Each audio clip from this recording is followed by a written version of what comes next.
So my last stainless steel video did very well, thank you very much, and I think I know exactly why. A lot of us want better results on metal, but we don't want to go buy another laser just because somebody online says we should. We want to know if it's actually going to make life easier in the shop. And that's pretty much what this video is all about. Because last time I tackled stainless steel, I was doing it with my diode laser. And honestly, it worked better than a lot of people would expect. I got some very solid results out of it. But now I have an IR laser here in the shop too, and I have been wanting to answer the next question the right way. Because many of you guys asked, if you already have a diode laser, do you actually need an IR laser in your shop? Or is your diode already doing enough and very well? And honestly, stainless steel is where things get interesting, because this is where you really start to notice the difference between making something work and having the right tool for it. This is where a lot of us look at metal and think, all right, I can make this work with a diode, but am I kind of forcing it? And if I bring an IR into the picture, does it really get better or just different? That is exactly what I want to figure out today. Now, before we get rolling, I want to be clear about something. My X-Tool S1 40 watt has been the workhorse of my shop and it still is. This is not one of those videos where I suddenly act like this diode is useless and I have seen the light. Now, that's not what's happening here. The diode still does a ton for me. Wood, MDF, painted canvases, glass, slate, coated metal, all kinds of stuff. This machine has earned a spot 1,000 times. For the IR side of the video, I'm using the ACMER P3 because it is the IR capable machine that I already have in the shop. ACMER sent it to me many months ago. I have already reviewed that machine, so today is not really about reviewing it again. Today is about the IR side of this conversation. What changes once you actually start using it? What gets easier? What gets better? And whether any of that matters enough if you already own a diode laser. Now, if you like practical laser testing and real shop talk, hit the like and subscribe, because that's exactly what we do here on Severna Builds. Thank you. Let's start with the diode, because I think a lot of people underestimate what it can already do. Yes, a diode laser can do stainless steel. I already showed that in my earlier stainless steel video. So if you have not seen that one yet, definitely check it out after this one, because it connects really well to what we're doing here today though. And just to show you the full picture, yes, a diode can leave a mark on stainless steel even without spray. So if all you want is a lighter type of mark, you can do that no problem right now. Just give it a good test and you'll see. But if you want darker results, easier to read results, and something that just feels more repeatable, then usually you're going to want some kind of coating. That is where the spray-based workflow comes in. I have used X-Tool's marking spray, I have used Moly Dry Lube. I have videos on both of those and both can work. The X-Tool spray is a lot more expensive, but it's a product made for this kind of thing. The Moly is way cheaper, but of course it's not technically made for laser use. Now for this video, I'm mainly going to use CRC Moly Dry Lube because I actually have enough of it to test things properly. I do still have a little bit of X-Tool spray, but not enough to make this some big spray versus spray battle. And honestly, that is not really the point anyway. The real comparison is this: spray-based diode workflow versus direct IR workflow. I couldn't come up with a better name. Now, I should probably say this before the comment section warms up a little bit. A lot of how I judge this result is just me being me here in the shop. My eyes, the lighting, my taste, and whether I'd be happy sending this out the door. If you see it differently, that is totally fair. There's plenty of room for different opinions here, but let me know in the comments. What is your take? Now, this is the part where it starts getting really interesting to me though, because the final result is only half the story. The diode can get there no problems, no question. But with the stainless steel, it usually means more steps. You gotta clean the surface, of course. You gotta spray it, let it dry, maybe warm it up a little bit, to speed up that drying process. Run the job. Of course, clean off that excess after.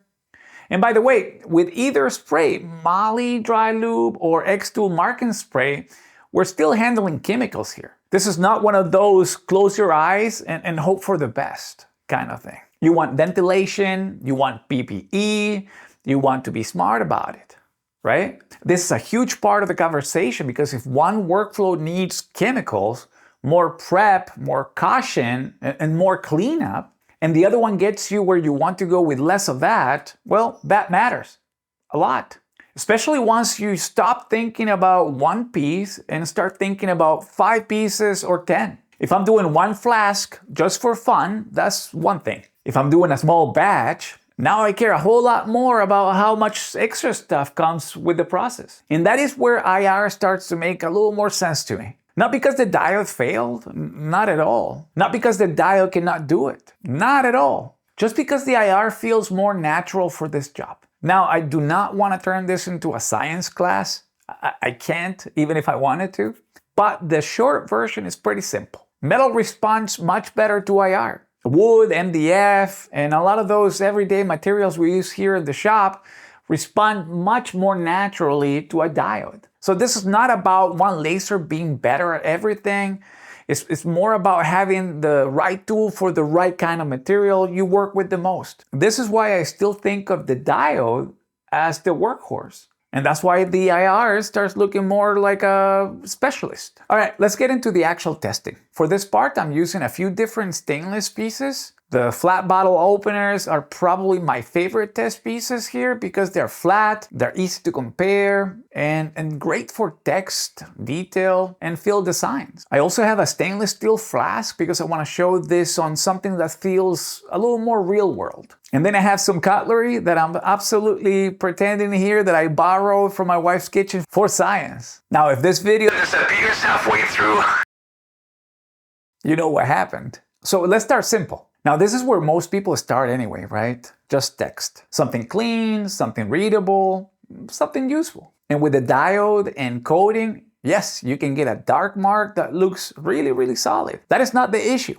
What stands out with the IR right away is not just the result. It is how much cleaner the whole thing feels just getting there. And I think that is one of those things that is hard to appreciate until you actually have done both. Because if all you ever see is a finished piece, you might miss a big part of the story though. One method says, here's your result. The other one says, here's your result, and by the way, you had less prep, less cleanup, and an easier time getting there. That is the real difference, I think. Now, once you start making the design a little more demanding, that is when you really start paying attention. Smaller text, finer detail, tighter edges, filled areas. That's where you stop asking, can it do it? And start asking, which one do I trust more? Because a simple outline can hide a lot. A fill design can't. If your spray coat is uneven, if your prep was a little off, if the process is inconsistent, a fill design will tell you really fast. And this is why I like this bottle opener so much for testing, because they make it really easy to see what's really going on here. And then when I move over to the flask, it stops feeling like a lab testing and it starts feeling like something you might actually make, a gift, or you sell it. And honestly, that is where I always bring it back to. What would I actually want to do again? What would I trust if I had to make more than one? What would I want to deal with 10 times in a row? Because that's where shop decisions actually get made though. By the way, if you enjoyed this deeper comparison videos, let me know in the comments. I can definitely do more of this real shop testing if you like this. And this is probably the biggest question in the whole video. Is stainless steel by itself reason enough to go buy an IR laser? Is it? For me, the honest answer is maybe. But definitely not for everybody though. If you only do stainless steel once in a while and you are already getting good results with your diode and coating, then no. I don't think you need to panic buy an IR laser. Your diode may already be doing more than enough. But if stainless steel is becoming a regular thing for you, and you're getting tired of prep, the spray, the cleanup, and the extra handling, then IR starts making a much stronger case for itself. Because at that point, you're not just paying for the final mark. You're paying for a cleaner process, a simpler process, and maybe a process that you will actually want to repeat. And I think that matters more than people sometimes want to admit. Better does not always mean necessary. Now, stainless steel might be the thing that gets you curious about IR, but I don't think it's the whole story. For me, there are a couple of other materials that make IR a lot more interesting. One is aluminum business cards. That was one of those materials where IR really got my attention very, very fast.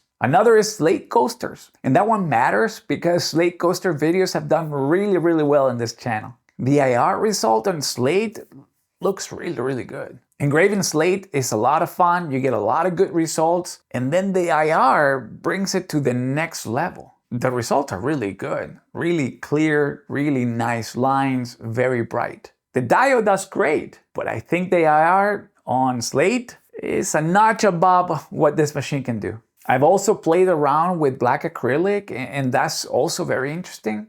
But for me, the main ones doing the talking here with the IR are stainless, aluminum, and slate. That is where IR starts to feel like more than just one trick add-on. At the same time, I want to be very fair to the diode. I don't think the takeaway from this video is ditch your diode laser and go buy an IR. Not even close. My diode is still the broader shop machine. It is still the machine I grab for a bunch of everyday work. Plywood, hardwoods, MDF, glass, painted canvases, coated materials, all that. It cuts plywood and MDF, it engraves all kinds of stuff. It has helped me test X-Tool sprays, CRC Moly Dry Lube, tempera, acrylic paint, marker pens, brushes, foam brushes, airbrush, you name it. I've spent plenty of time trying to make this machine do all sorts of crazy things. So when I say IR feels cleaner or more natural for certain jobs, I'm not saying that lightly. I've already spent a lot of time pushing this diode into places where it can work, even if it's not always the most natural fit. That is why the conclusion for me is pretty simple. The diode is the general shop machine, the IR is the specialist. The real question is, does your workshop need the specialist? I think that's what you need to answer. And I think the answer really comes down to what kind of stuff you make. If you already have a diode and only touch metal once in a while, I don't mind the spray-based workflow. And you're probably fine with that too. But if metal is becoming a regular part of what you do, if you want less chemical handling, less cleanup, and a cleaner workflow overall, and if materials like aluminum and slate also interest you, then yeah, IR starts making a lot of sense. So, do you need an IR laser if you already have a diode? No, not automatically. But could it earn its place in the shop? Absolutely. Especially if metal is becoming more than just an occasional side project. Now, if this video helped you think through that, do me a favor and hit that like and subscribe. And if you enjoyed this deeper shop comparisons, let me know in the comments because I can definitely do more of these videos. As always, a big thank you to my Patreon supporters and YouTube channel members. You guys really do help me keep buying materials, testing weird stuff, and making these videos. If you want to support the channel a little more, I will also have my Patreon and YouTube membership information below. And if you're looking for tools, sprays, machines, or materials I use here, I will have all those affiliate links down in the description. And after this, if you want to keep going, check out my earlier stainless steel video, my X-Tool marking video, and my slate coaster videos, of course, because they all connect really well to what we talked about today. All right, my name is Alex. Thank you for hanging out with me in the shop today. I will see you in the next one.